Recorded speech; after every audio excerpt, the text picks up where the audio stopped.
Albert Fish, a real sick, twisted man, was a serial killer, rapist, child molester, and even a cannibal.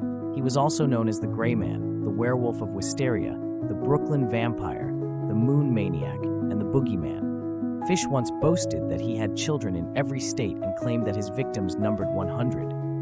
On October 16, 1875, Fish's father, a fertilizer manufacturer, suffered a heart attack at the Baltimore and Potomac Railroad station.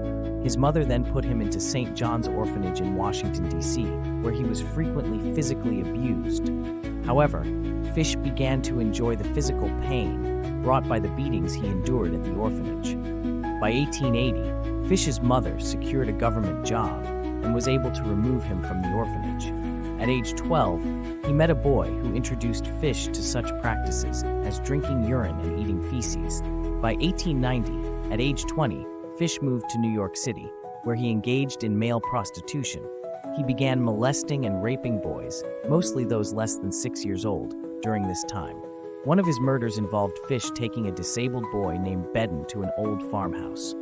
There, he tortured Bedden over 2 weeks, tying him up and cutting off half of his well. You can imagine. Fish later recalled, "I shall never forget his scream or the look he gave me." He originally intended to kill Bedden, cut up his body, and take it home with him. However, he feared the hot weather would draw attention to his actions.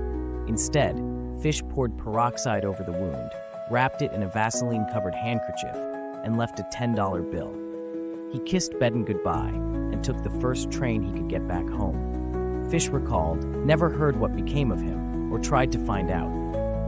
And that was just one of his murders. As Fish began to indulge in self-harm, he embedded needles into his groin and abdomen, which later revealed his disturbing tendencies. After his arrest, X-rays showed that Fish had at least 29 needles lodged in his pelvic region. On December 13, 1934, he was put on trial for the kidnapping and murder of Grace Budd. He was convicted and executed by electric chair on January 16, 1936, at the age of 65.